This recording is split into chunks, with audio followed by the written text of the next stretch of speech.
we're going to talk about exploring data and using the data relationships tool. And I think that the predecessor of the data relationships tool may have been around close to when I started with Spotfire, but I see people tend not to be aware of it. I'm sure that's something people are using.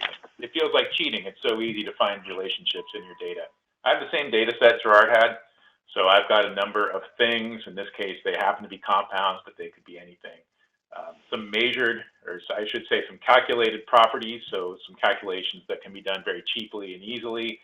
And then we're actually running a test on these compounds. And this is where it may be resource intensive, time intensive. This is something you only want to do on your most promising substances that you're making.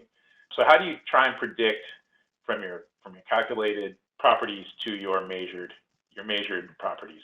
We can do it visually. You can make scatter plots like this, and I can put my measured property, in this case it's an assay result, on my y-axis, and I can go through and look at all the relationships, but it's not clear to me. A lot of these just look like a mess, that the relationship between the measured properties and the calculated properties, in this case, isn't clear.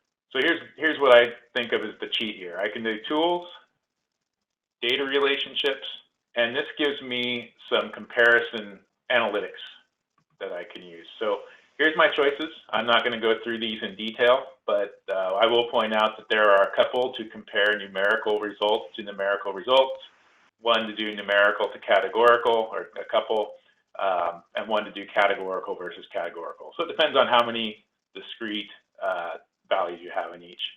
I'm going to go with the linear regression, and I am going to ask it to do the cell assay against all my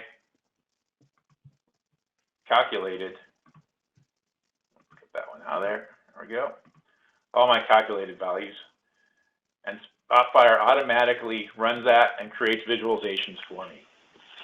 The list it creates at the top is in order of the statistical significance. So you can see the lowest p-values are at the top, if that means something to you. If it doesn't, the lower your p-value is, the more statistically significant the relationship is. And if you're watching closely, this is one of the same visualizations I created on the last page where there isn't a clear relationship, but Spotfire's found that for me. It actually says it's a pretty substantial statistical significance between the molecular weight and my assay results. So I would want to focus my upcoming efforts on on testing compounds that might have a higher molecular weight. And I can actually scroll through this list. I'm just going to use my arrows, in fact, to look at the relationships for everything. So a real quick way to get into some more analytic capabilities of Spotfire. Explore your data, and like I said, it's so easy. That's the first thing I do with a lot of data sets after I vet out the data is to turn that on and see the relationships.